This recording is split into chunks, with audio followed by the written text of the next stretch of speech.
Hey friends, welcome to my channel. In this video, we will discuss about these following contents. That is, what is trade finance, what are the types of trade transactions, what are the payment method in international trade, and we will discuss descriptions of these payment method. कौन कौन से payment method होते हैं उनको detail में पढ़ेंगे along with their process flow. Trade transactions के क्या क्या एलिमेंट्स होते हैं एंड पॉइंट नंबर 7 से लेके 10 तक आर द पेमेंट मेथड्स जो हम डिस्कस करेंगे डिटेल में. On 11th number point we will discuss the regulatory framework जो ट्रेड को रेगुलेट करता है इंडिया में उसके बारे में and what are the parties which are involve all these 4 types of transactions. तो all we will discuss about in this video. So let's begin. Trade. What actually a trade is? As in this picture you can see that trade is what? Here the exporter is shipping the goods in return of the importer making the payment. मतलब कि यहाँ पे trade क्या होता है. Trade ये है कि एक है इसमें हमारा एक्सपोर्टर, एक है इम्पोर्टर. एक्सपोर्टर शिप कर रहा है गुड्स को, भेज रहा है गुड्स किसको? इम्पोर्टर को. इम्पोर्टर उसके बदले में उसको क्या कर रहा है? पेमेंट ट्रांसफर कर रहा है. Right, as we can see in this pic. Right, now we will discuss what are the elements of trade. Actually element means in this ना कि what are the activities that are carried out in trade transactions. मतलब trade transaction में होता क्या actually. तो elements मतलब होता है ये. तो इसमें 3 तरह के टाइप्स ऑफ एलिमेंट्स हैं. पहला है मूवमेंट ऑफ गुड्स, यानी कि जो ट्रेड ट्रांजैक्शन होता है उसमें मूवमेंट होता है गुड्स का, एक्सपोर्टर से इंपोर्टर पे आ रहा है, that is movement of goods. Second is movement of document. यहाँ पे भी मूवमेंट ऑफ डॉक्यूमेंट हो रहा है, एक्सपोर्टर से डॉक्यूमेंट आके इंपोर्टर पे जा रहा है जिसकी हेल्प से वो कस्टम से गुड्स छुटा रहता है. राइट. एक होता है मूवमेंट ऑफ फंड. ये फ्रॉम इम्पोर्टर टू एक्सपोर्टर है, यानी इम्पोर्टर जब भी कोई गुड्स सर्विस ले रहा है तो उसके ब्याह पे वो पेमेंट करेगा एक्सपोर्टर को. तो movement of fund is from exporter to importer to exporter. Right. Next we will discuss the type of trade transaction. Basically, there are 2 types of trade transaction. One is domestic trade transaction and another is international trade transaction. Now in detail, we discuss the domestic trade transaction. Domestic trade transaction होता क्या actually? Domestic trade transaction को हम बोल सकते हैं national trade या inland trade.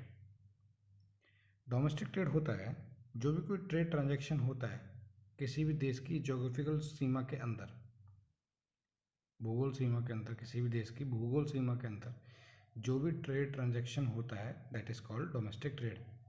या मैं ये बोल सकता हूँ कि डोमेस्टिक ट्रेड वो होता है जो भी किसी देश की सीमा के अंदर होता है. As we can see in this, domestic trade is a trade transaction operate within geographical boundary of a nation, या it is the trade transaction within the territory of the country. That is called domestic trade transaction. यानी कि importer भी और exporter भी दोनों same country के हों, whether it is from India और फ्रॉम यूनाइटेड स्टेट और from any other country, but both or the exporter and the importer should be of a same country. That is called domestic trade transaction. Now international trade transaction is what? It's just opposite to the domestic trade transaction. ये domestic का just उल्टा है. जैसा domestic में हमने पढ़ा था कि एक इम्पोर्टर और एक्सपोर्टर दोनों जो हैं सेम कंट्री के होंगे, लेकिन इंटरनेशनल में दोनों डिफरेंट कंट्री के रहेंगे. इंटरनेशनल ट्रेड ट्रांजैक्शन को हम क्रॉस बॉर्डर ट्रेड ट्रांजैक्शंस भी बोल सकते हैं या फॉरेन ट्रेड ट्रांजैक्शन भी बोल सकते हैं. क्रॉस बॉर्डर इसलिए बोला जाता है कि एक कंट्री से दूसरे कंट्री में डील हो रहा है, तो beyond the territory of a nation, that is called cross border trade transaction या इंटरनेशनल ट्रेड ट्रांजैक्शन या फॉरेन ट्रेड ट्रांजैक्शन भी हम इसको बोल सकते हैं. ऐसा इसमें मेंशन्ड है, trade transaction is beyond the territory of a nation is terms of international trade transaction. Basically, trade transaction is what? Trade finance is what? We can say that trade finance is a combination of two words, trade plus finance. What is trade? As we have discussed, trade is what? Exchange of goods and services for money. मतलब जो भी goods और service हो उसको दे के उसके बदले में हमें पैसा मिले, दैट इज़ कॉल्ड ट्रेड. या किसी चीज़ को खरीदो या बेचो उसके बदले में हमको पैसा मिले, that is called trade. As buying and selling of goods और services in return of money, that is called trade, right. Finance होता है मनी यानी पैसा। हमको किसी भी काम को या किसी भी बिजनेस को स्टार्ट करने के लिए पैसा चाहिए होता है, दैट इज कॉल्ड फिनेंस। तो ट्रेड फाइनेंस बेसिकली हुआ कि हमें कोई भी बिजनेस में डील करना है, तो बिजनेस में डील करने के लिए सेवरल थिंग्स होती हैं। हमें कोई चीज़ परचेज़ करनी है, कोई रॉ मटेरियल परचेज़ करना है, कुछ चीज़ मैन्युफैक्चर करना है, या कुछ सेल्स आउट करना है, प्री सेल्स करना है, पोस्ट सेल्स करना है, तो मल्टीपल एक्टिविटीज़ इन्वॉल्व होती हैं। तो उन मल्टीपल एक्टिविटीज़ के लिए हमें फाइनेंस की हेल्प पड़ती है। तो फाइनेंस हमारा जो यूज़ होता है that is from trade finance, यानी हमें जो पैसा मिलता है फॉर कैरिड आउट हमारी बिजनेस एक्टिविटीज़ को कैरिड आउट करने के लिए, that is called trade finance. अब what actually trade finance is and who will provide this trade finance and to whom, मतलब ट्रेड फाइनेंस होता क्या है, कौन इसको देता है और किसको देता है। ट्रेड फाइनेंस को मैं बेसिकली बोल सकता हूँ कि ट्रेड फाइनेंस बेसिकली इम्पोर्टर और एक्सपोर्टर को दिया जाता है, या किसी मैन्युफैक्चर सप्लायर को भी दिया जाता है। बाय हुम, कौन देता है इसको, ये देता है बैंक या कोई फाइनेंशियल इंस्टीट्यूशन, ठीक है। Trade finance what is what, a line of credit extended by third party. एक क्रेडिट मिलता है by a third party, may be a bank, may be a financial institution, for the buyer and seller to pay off their dues. यानी buyer और seller को जो भी उसके business के ट्रांजैक्शन है, जो भी उसका ड्यू है कोई भी ट्रांजैक्शन, या इम्पोर्टर को पैसा देना है एक्सपोर्टर को कोई गुड्स परचेज करने के लिए रॉ मटेरियल के लिए पैसा चाहिए, गुड्स बनाना है उसके लिए कोई मशीनें इंपोर्ट करना है उसको, वॉट एवर इट इज़। तो ट्रेड फाइनेंस की हेल्प उन सब ड्यूज को क्लियर करने के लिए, फाइनेंस के रूप में उसको अपना मनी की रिक्वायरमेंट को पूरा करने के लिए हमें ट्रेड फाइनेंस की हेल्प पड़ती है, और वो हमें देता है एक बैंक। चाहे वो हम इम्पोर्टर के लिए फाइनेंस ट्रेड फाइनेंस फैसिलिटी ले सकते हैं, या हम एक्सपोर्टर के लिए ट्रेड फाइनेंस फैसिलिटी ले सकते हैं। जैसा इसमें मेंशन है, trade finance facilities for both, for importer and for exporter as well as. Trade finance is the financing required by buyer and seller to assist them with the funding gap in the trade cycle. यानी जो भी पैसा होता है, finance होता है, कभी कम ना हो फाइनेंस या ज़्यादा ना हो, उसको फाइनेंस को मेंटेन रखने के लिए हमें जो ट्रेड फाइनेंस की हेल्प पड़ती है, उसमें हमें एक फाइनेंसिंग की जो रिक्वायर्ड हमें पड़ता है for buyer and seller, that is called trade finance. यानी हम इसको बोल सकते हैं trade finance is what, financing. हमें जो ज़रूरत पड़ती है फाइनेंस की इम्पोर्टर और सेलर को, जो भी उनका पैसे के लेन देन है, कम आना जाना, उसको मेंटेन रखने के लिए जो हमें फाइनेंस की ज़रूरत पड़ती है, that is called trade finance. अब ट्रेड फाइनेंस हमें थर्ड पार्टी देते हैं, थर्ड पार्टी हमारा बैंक या फाइनेंशियल इंस्टीट्यूशन हुआ। ट्रेड फाइनेंस का सबसे मेजर फीचर है कि एक थर्ड पार्टी, जो भी हमें थर्ड पार्टी देता है, बैंक देता है हमें ट्रेड फाइनेंस फैसिलिटी, वो क्या करता है, हमारा रिस्क को मिटिगेट करता है। अब रिस्क कौन सा हुआ, पेमेंट रिस्क फ्रॉम इम्पोर्टर, यानी इम्पोर्टर उसने गुड्स ले लिया लेकिन उसने पे नहीं करा, तो पेमेंट रिस्क रहा ना इम्पोर्टर की तरफ से, क्यों मे भी हो सकता है पेमेंट ना करें। और एक होता है सप्लाई रिस्क फ्रॉम एक्सपोर्टर, यानी इम्पोर्टर ने उसको पे कर दिया एक्सपोर्टर को, बट एक्सपोर्टर ने सप्लाई नहीं किया, तो that is a risk from exporter side as well as, that is called supply risk, right. Now, what is the overview of trade transaction? What we have discussed just about a few minutes ago. Now we will summarize that point. In this, third party that mitigating risk of both the parties involved in the trade transaction. जैसा मैंने भी बताया, third party जब भी दोनों party का risk जो भी होता है, जो भी दोनों पार्टी डील करती हैं ट्रेड ट्रांजेक्शन में, उनको जो भी रिस्क होता है, दैट इज पेमेंट रिस्क और सप्लाई रिस्क, उन दोनों को मिटिगेट करती है, कम करती है। तो ये सबसे बड़ा एक फीचर है ट्रेड फाइनेंस का। एक होता है feature act as a third party financer. जैसे कि ट्रेड फाइनेंस कौन देता है, थर्ड पार्टी देता है, बैंक देता है। तो क्या देता है, फाइनेंस फैसिलिटी देता है बैंक, तो act as a third party financer, यानी थर्ड पार्टी के द्वारा जो फाइनेंस दिया जाता है, that is called third party financer. अब जो दो रिस्क होते हैं, कौन कौन से होते हैं, mitigating the payment risk from importer, यानी इम्पोर्टर की तरफ से जो पेमेंट रिस्क होता है कि वो इम्पोर्टर पे करे या ना करे, उसको मिटिगेट करता है। और एक होता है सप्लाई रिस्क, कि एक्सपोर्टर सप्लाई करे ना करे, उसको मिटिगेट करता है यानी कम करता है। And now we will discuss what are the payment method on the international trade, यानी इंटरनेशनल ट्रेड के अंदर कौन कौन से पेमेंट मेथड होते हैं। There were 3 payments method. One is clean payment, which is further divided into 2 parts, that is cash in advance, open account. Whereas second method is documentary credit, third is documentary collection.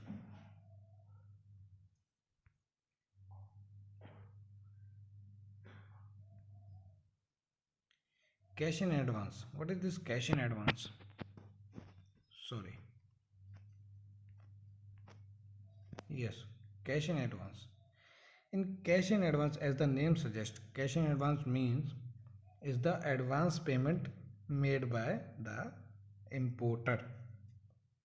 यानी कि advance में जब importer पे करता है उसको हम बोलते हैं कैश इन एडवांस, या हम उसको ये भी बोल सकते हैं advance import payment, right. Here importer makes advance payment before receiving goods from the exporter. जैसे मैंने बताया कि गुड्स आने से पहले इम्पोर्टर गुड्स के लिए पेमेंट कर देता है एक्सपोर्टर को, that is called advance payment या कैश इन एडवांस। जो cash in advance payment option होता है वो हाईली रिस्क होता है इम्पोर्टर के लिए। अब इम्पोर्टर गुड्स रिसीव होने से पहले अगर पेमेंट कर रहा है गुड्स की और गुड्स रिसीव हुए नहीं है उसको, या गुड्स आने हैं उसको फ्यूचर में, तो वो रिस्क हुआ ना, may be a possible that वो गुड्स ना आए, तो it's highly risky for importer. तो ये हुआ हमारा क्लीन पेमेंट में one of the type of payment. अब इसका प्रोसेस फ्लो क्या है। फर्स्ट, जो एक्सपोर्टर इंपोर्टर होते हैं उन दोनों के बीच में एक एग्रीमेंट क्रिएट होता है, इसको हम परचेज ऑर्डर भी बोल सकते हैं या सेल्स एग्रीमेंट भी बोल सकते हैं, जिसके अंदर ये होता है कि गुड्स कहाँ से लोड होगा, कहाँ जाएगा, किस करेंसी में हम दोनों डील करेंगे, कितने अमाउंट का डील करेंगे, क्या हम बाय कर रहे हैं, कितने पर यूनिट उसका प्राइस है, कितना उसका मैक्सिमम प्राइस है, क्या उसकी डेट है, कब तक वो एक्सपायर होगा, एंड कौन इम्पोर्टर है कौन बायर है, मतलब ये ऑल मेजर जो भी हम बाइंग से रिलेटेड, बाइंग सेलिंग से रिलेटेड जो भी डिटेल्स होता है, just like as an invoice. जब हम कोई डील कर बाय करते हैं कुछ भी चीज़ तो इनवॉइस पर लिखा रहता है ना हर चीज़ मैंशनड, तो just here sales agreement and purchase order are same as consider to invoice, right.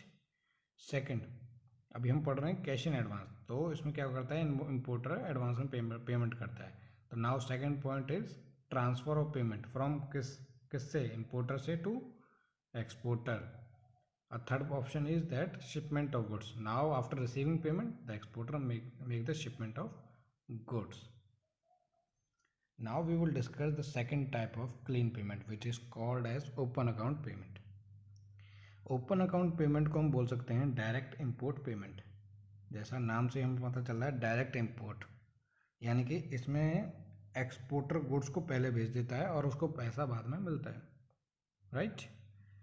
तो here exporter ships the goods prior to receiving payment, यानी कि एक्सपोर्टर पहले गुड्स भेज देगा और बाद में उसको पैसा मिलेगा, यानी इम्पोर्टर को पहले माल मिल जाएगा, पैसा उसको वो बाद में पे करेगा।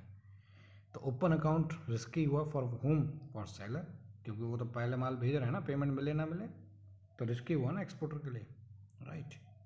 Now we will discuss their process flow just as similar to cash in advance. यहाँ पे भी उन दोनों के बीच में एक सेल्स एग्रीमेंट या परचेज ऑर्डर होता है, इसमें सारी डिटेल्स होती हैं। उसके बाद सेकंड इज दैट यहाँ पे शिपमेंट ऑफ गुड्स होता है फ्रॉम एक्सपोर्टर टू इम्पोर्टर, यानी यहाँ एक्सपोर्टर पहले शिप कर देता है गुड्स को और उसके बाद गुड्स मिलने के बाद वो इम्पोर्टर उसको पेमेंट ट्रांसफ़र कर देता है। तो ये ओपन अकाउंट का प्रोसेस फ्लो है। What is documentary collection. Documentary collection ये documentary collection is one of the type of international trade transaction. तो ये सेकंड टाइप है इंटरनेशनल ट्रेड ट्रांजेक्शन का, जिसको हम बोल सकते हैं कलेक्शंस अगेंस्ट बिल, राइट। इसमें एक्चुअली होता क्या है, जो सेलर होता है, जो एक्सपोर्टर होता है ना, वो अपने बैंक को ओरिजिनल शिपिंग डॉक्यूमेंट, यानी जो उसने माल भेजा है, जो उसने माल बायर को भेजा है, उसके जो भी ओरिजिनल डॉक्यूमेंट होते हैं वो अपने बैंक को भेजता है और बोलता है कि इन डॉक्यूमेंटों को इम्पोर्टर के बैंक को भेज दीजिए ताकि वो या तो वो मुझे तुरंत पेमेंट कर दे या किसी फ्यूचर डेट पे पेमेंट कर दे। अब वो मुझे तुरंत करेगा या फ्यूचर डेट पे पेमेंट करेगा, राइट, तो वो उस एग्रीमेंट जो इनके बीच में क्रिएट होता है उसमें मेंशन्ड होता है, या वो जो इनवॉइस होती है उसमें मेंशन होता है कि payment will be made on immediate basis, या फिर payment will made after a certain period of time. That is हम कॉल्ड डॉक्यूमेंट अगेंस्ट पेमेंट या document against acceptance. Document against payment is what, here the importer makes the immediate payment when he receives the document from that bank, whereas the document against acceptance means he accepted the bill of exchange and he confirmed that he will make the payment on the due date, but there is not a surety that he will definitely make the payment. This is the one of the drawback of the documentary collections, right? तो seller इसमें क्या करता है, अपने bank को original document देता है कि इन डॉक्यूमेंटों को मैं इंपोर्टर के बैंक को भेजते हूँ। इंपोर्टर उन डॉक्यूमेंटों को इंपोर्टर को बताता है कि हमें ये सब डॉक्यूमेंट मिला है, आपको पेमेंट करिए या फिर एक्सेप्ट करिए और डॉक्यूमेंट ले जाइए। Parties which are involve in documentary collections, there were basically 4 parties. One is exporter, which is also called as seller or supplier. Another party is importer or buyer. अब importer और exporter के दोनों के banks, exporter का bank को हम बोलते हैं remitting bank, exporter bank is also called as remitting bank, whereas importer bank is called as collecting bank, right? What are the types of documentary collections bills? documentary collections bills होते हैं, जैसा मैंने अभी आपको बताया, या तो वो इमीडिएट पेमेंट करेगा और डॉक्यूमेंट ले जाएगा, या फिर वो होगा किसी एक सर्टेन पीरियड पे मुझे पे करेगा और डॉक्यूमेंट बैंक से तुरंत ले जाएगा। तो जैसा इसमें लगा है डॉक्यूमेंट अगेंस्ट पेमेंट, यानी डॉक्यूमेंट अगेंस्ट पेमेंट, यानी पेमेंट करो और डॉक्यूमेंट ले जाओ। Second is this document against acceptance, यानी वो जो बिल ऑफ एक्सचेंज प्रेजेंट होगा उसको एक्सेप्ट करने के बाद एक सर्टेन पीरियड जो भी मेच्योरिटी डेट निकल के आएगी as per the calculation, on that date importer has to make the payment, but it might be possible that he does not make the payment, so there is a risk in this, right? What is the process flow of documentary collections? हमारा documentary collection का क्या process flow, कैसे कैसे काम करता है, कब क्या क्या होता है, तो हम डिस्कस करते हैं इसके बारे में। ये एक्सपोर्टर और हमारा ये इंपोर्टर, नाउ इन दोनों के बीच में there is one sales agreement या परचेज ऑर्डर क्रिएट होता है, just as we have discuss in last 2 payment methods. After that जब भी इन दोनों के बीच में सेल्स या परचेज ऑर्डर का या इनवॉइस क्रिएट हो जाती है तो उसके बिहाफ पे वो एक्सपोर्टर शिपमेंट कर देता है गुड्स का। तो गुड्स जो देता है वो किसको देगा, शिपिंग कंपनी को देगा। शिपिंग कंपनी उसके रिटर्न में उसको ओरिजिनल शिपिंग डॉक्यूमेंट देगी कि हाँ मेरे को आपका ओरिजिनल गुड्स मिल चुका है और ये आपके ओरिजिनल गुड्स का प्रूफ है, ये हमारी तरफ से इनके ओरिजिनल शिपिंग डॉक्यूमेंट्स होता है। अब एक्सपोर्टर को जब शिपिंग कंपनी से ओरिजिनल शिपिंग डॉक्यूमेंट मिल गए, वो फर्दर क्या करेगा, अपने बैंक को दे देगा उन डॉक्यूमेंटों को, जैसा हमने पढ़ा था डॉक्यूमेंट्री कलेक्शंस में जस्ट अभी। तो जब शिपिंग कंपनी को गुड्स मिल गया तो उसने गुड्स के रिटर्न में ओरिजिनल शिपिंग डॉक्यूमेंट दे दिए that we have receive your goods. अब वो जो डॉक्यूमेंट उसको मिला एक्सपोर्टर को शिपिंग कंपनी से, उन डॉक्यूमेंट को वो अपने बैंक को दे देगा, एक्सपोर्टर अपने बैंक को डॉक्यूमेंट दे देगा, यानी एक्सपोर्टर के बैंक को दे देगा, दैट इज़ रेमिटिंग बैंक। तो जैसा हम 4th पॉइंट में मैंशनड है, submitting shipping document to its bank. After that exporter bank will forward this document to importer bank, यानी कि एक्सपोर्टर बैंक फिर इंपोर्टर के बैंक को डॉक्यूमेंट भेज देगा, ओरिजिनल शिपिंग डॉक्यूमेंट। उसके बाद इंपोर्टर बैंक अपने सिस्टम में उसको रेज करेगा और लॉन्च करके अपने सिस्टम में सेव करके वो एक इंपोर्टर को इन्फॉर्म करेगा थ्रू ए मेमो कि that we have receive such import document from your party, जिसकी सो एंड सो डिटेल्स है। After that the importer will reach to his bank, either he has to make the payment or he has to accept that bill of exchange।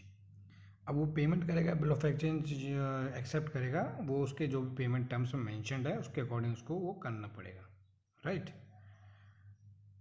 तो this is all about the process flow of documentary collection, यानी कि exporter और importer के बीच में क्या agreement होगा, agreement होने के बाद एक्सपोर्टर गुड्स को शिप करेगा और शिप करके वो शिपिंग कंपनी को दे देगा। शिपिंग कंपनी होता है जो गुड्स को इधर से उधर लेके जाती है, एक कंट्री से दूसरी कंट्री या विद इन कंट्री के अंदर लेके जाती है। तो जब शिपिंग कंपनी को डॉक्यूमेंट दे देगा, शिपिंग कंपनी डॉक्यूमेंट के बदले में उसको ओरिजिनल डॉक्यूमेंट दे देगी। वो ओरिजिनल डॉक्यूमेंट एक्सपोर्टर अपने बैंक को देगा, एक्सपोर्टर का बैंक इम्पोर्टर के बैंक को देगा, इम्पोर्टर इम्पोर्टर को देगा। बेसिस ऑन दैट इधर you will accept the payment और you make the payment. Now we will discuss the regulatory framework in international trade transaction in Indian context. यानी India में जो इंटरनेशनल ट्रेड को regulate करती हैं वो कौन कौन होता है? Basically there are four. One is DGFT, that is called Directorate General of Foreign Trade. Another one is Reserve Bank of India, RBI. Another one is the International Chamber of Commerce, ICC. And the fourth one is Foreign Exchange Dealer Association of India. Now we will discuss a little bit about of all these four regulatory framework. Government of India, that DGFT, that Directors General of Foreign Trade, it's operate under Ministry of Commerce, as we see in this pic on the left hand side. DGFT works under Ministry of Commerce and Ministry of Commerce works under Government of India. Right? What DGFT does? It actually lay down the policies and regulation relating to the physical movement of goods into India. यानी physical movement जो होता है goods का India से या India में, उनसे related जो भी पॉलिसी या रेगुलेशन होता है उनको ये क्रिएट करता है। Only the physical movement of goods का ही करता है, not services. Remember this point, right. कोई भी कंपनी जो भी इंडिया में है उसको इंपोर्ट या एक्सपोर्ट में डील करना है तो उसको सबसे पहले डीजीएफटी के पास खुद को रजिस्टर करना होता है। डीजीएफटी उसको एक IE code, import export code create करके देती है जो वो अपने बैंक को या कस्टम को देता है, so that he can deal with that international trade transaction, right. The another regulatory framework is reserve bank of India. Reserve bank of India के एक्चुअली इसमें दो काम होते हैं। First is controlling the exchange control.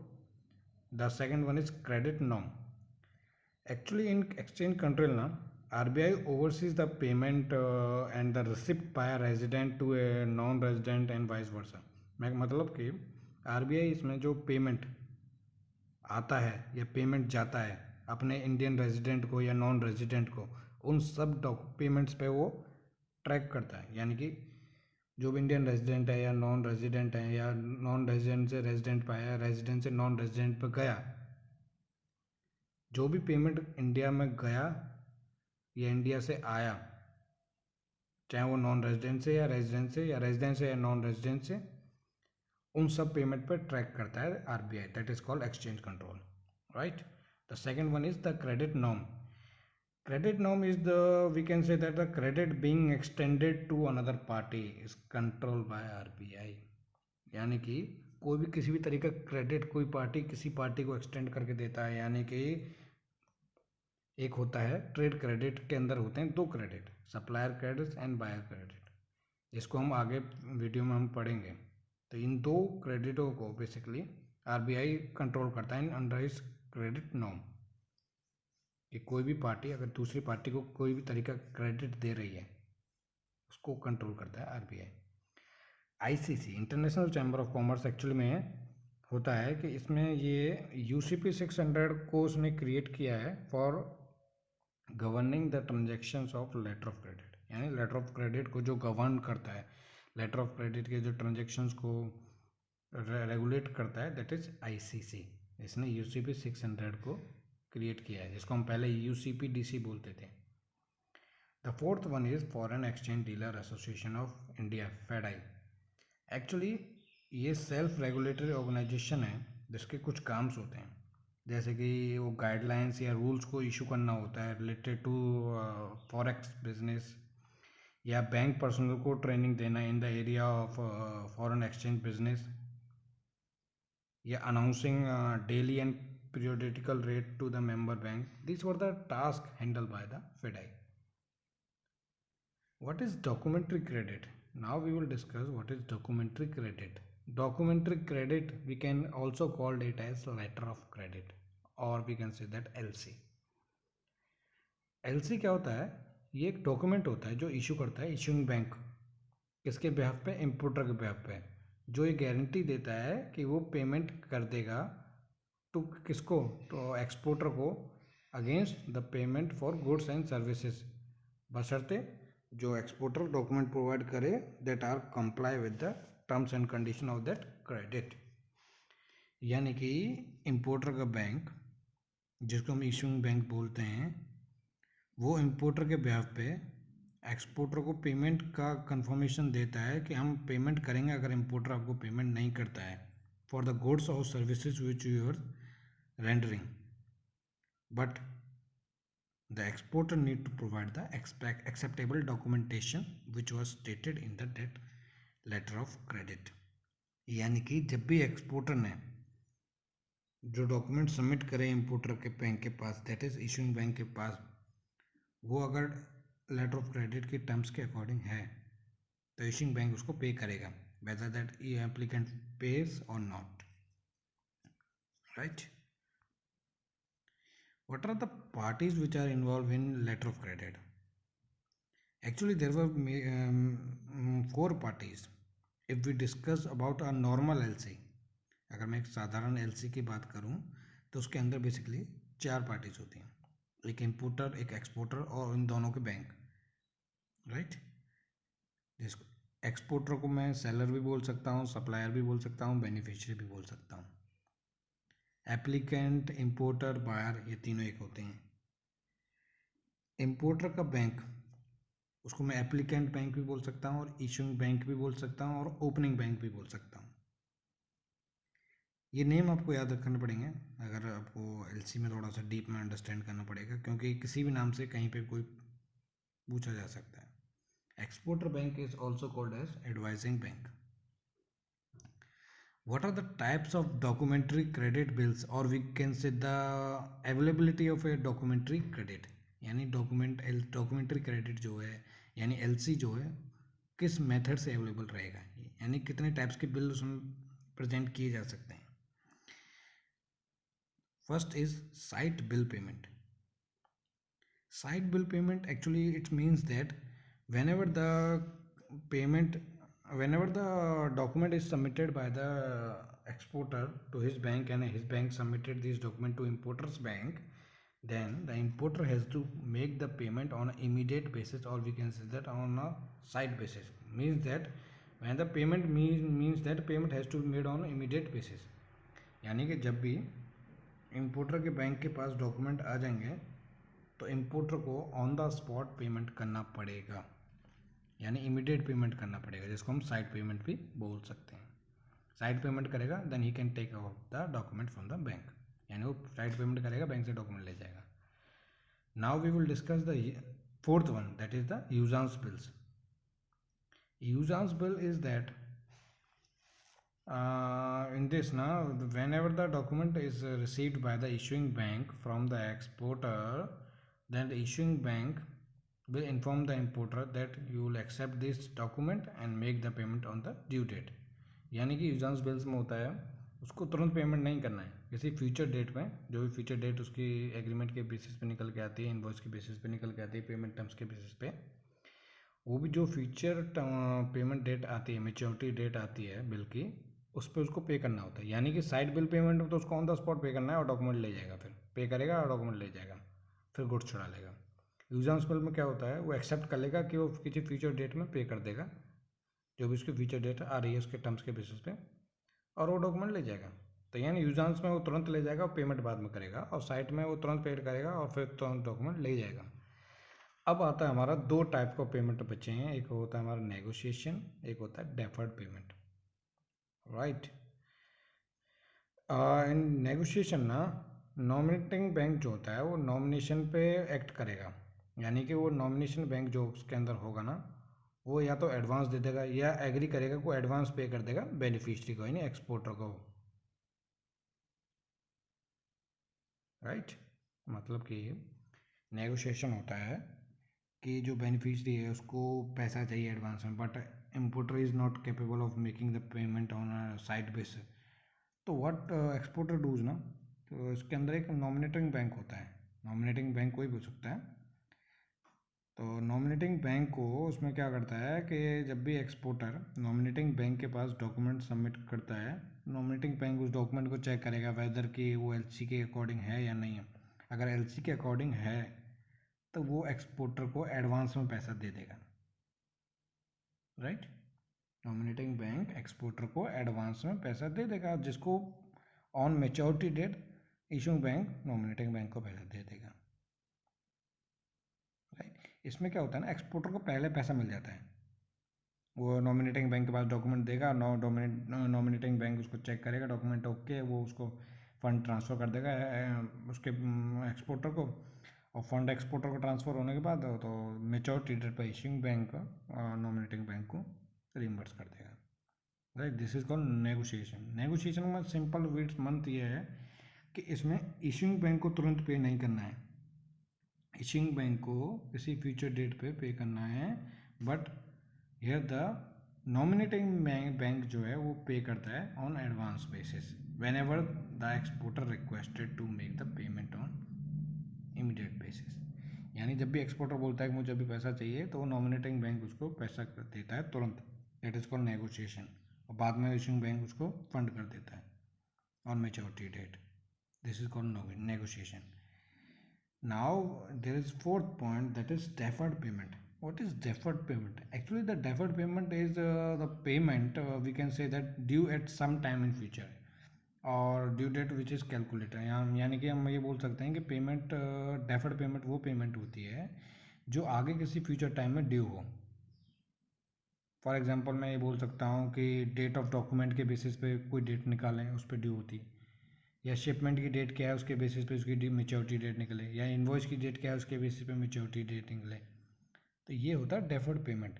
इसमें क्या होता है ना, एक्चुअली इसमें और यूजर्स बिल में कोई डिफरेंस नहीं है। There is only one difference is that in users bill you need to provide the bill of exchange so that he will accept that bill of exchange and make the payment in future date. But whereas in deferred payment na, no bill of exchange is presented, but here also the payment is made on a future dated only, but here no bill of exchange is provided. deferred payment और users bill में सिर्फ इतना ही difference है कि users bill में bill of exchange present होता है जिसको वो एक्सेप्ट करता है, और डेफर्ड पेमेंट में कोई बिल ऑफ एक्सचेंज नहीं दिया जाता। लेकिन दोनों का पेमेंट, डेफर्ड पेमेंट और यूजर्स पेमेंट दोनों फ्यूचर डेट में ही पे होती हैं, यानी किसी सर्टेन पीरियड के बाद ही पे होती हैं। बस डिफरेंस इज दैट कि in deferred payment there is no bill of exchange is presented. Now what is the process flow of documentary credit. Documentary जो क्रेडिट है, एलसी जो है, लेटर ऑफ क्रेडिट जो है, एक्चुअली में उसका फ्लो क्या है। सबसे पहला हमारा काम होता है इसमें, जो प्रोसेस फ्लो का होता है, एक्सपोर्टर और इम्पोर्टर के बीच में एक एग्रीमेंट क्रिएट हो जाता है, सेल्स एग्रीमेंट या परचेज ऑर्डर। उसके बाद इम्पोर्टर अपने बैंक के पास जाता है कि मुझे एलसी ओपन करानी है इन फेवर ऑफ बेनिफिशियरी, यानी एक्सपोर्टर के फेवर में एलसी ओपन करानी है। तो इम्पोर्टर का बैंक अपना इंटरनल प्रोसेस के थ्रू जो भी डॉक्यूमेंटेशन उसको चाहिए फॉर ओपनिंग दैट एलसी वो चेक करके ओके हैं, तो उसके बाद वो एलसी ओपन करके एक्सपोर्टर के बैंक को, यानी बेनिफिशियरी के बैंक को वो एलसी भेज देता है।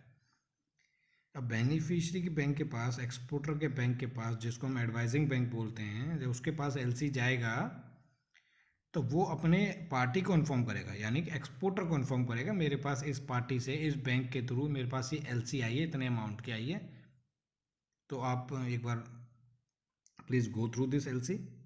तो तब एक्सपोर्टर उस एलसी को चेक करता है वेदर जो एलसी उसने इम्पोर्टर ने इशू करवाई है वो हमारे एग्रीमेंट के अकॉर्डिंग है या नहीं है। अगर है तो that is all is well, अगर नहीं है तो वो फिर से इम्पोर्टर को कुछ सर्टेन पॉइंट पे अमेंडमेंट करने के लिए बोलेगा, राइट।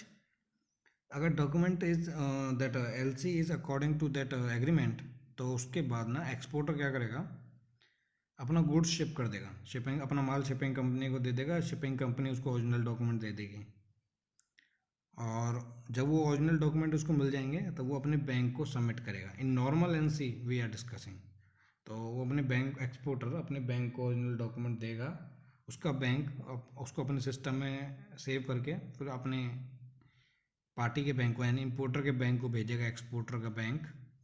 उसके बाद इंपोर्टर का बैंक उसको अपने सिस्टम में सेव करके लॉन्च करके वो एप्लीकेंट को देगा, इंपोर्टर को देगा कि मेरे पास ऐसे ऐसे एक डॉक्यूमेंट प्रेजेंट हुआ है इस एलसी के अंदर, जिसका प्रेजेंटेशन मेमो या फिर लॉन्च बिल, इसका डॉक्यूमेंट अराइवल नोटिस इसका ये है, राइट। आफ्टर दैट अब उसमें हमारा कंसर्न इज दैट जो पेमेंट टर्म्स हैं, यानी कि LC is available by what, payment, usance, deferred या negotiation.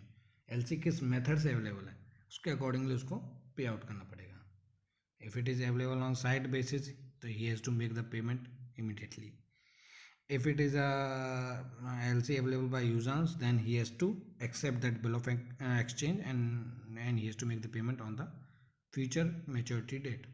If it is available by deferred payment, then he has to accept that and he will make the payment on a certain due date. But here only the difference is in deferred payment and users is that in deferred payment there is no bill of exchange, in users bill there is a bill of exchange to accept that. In negotiation, he can make the payment in advance by the nominating bank, later on reimbursed by the issuing bank. So hope you will understand this process flow. This is all about my video. Hope you will like this video. अगर आपको video अच्छा लगे तो please hit on a like button and do subscribe my channel. Thank you.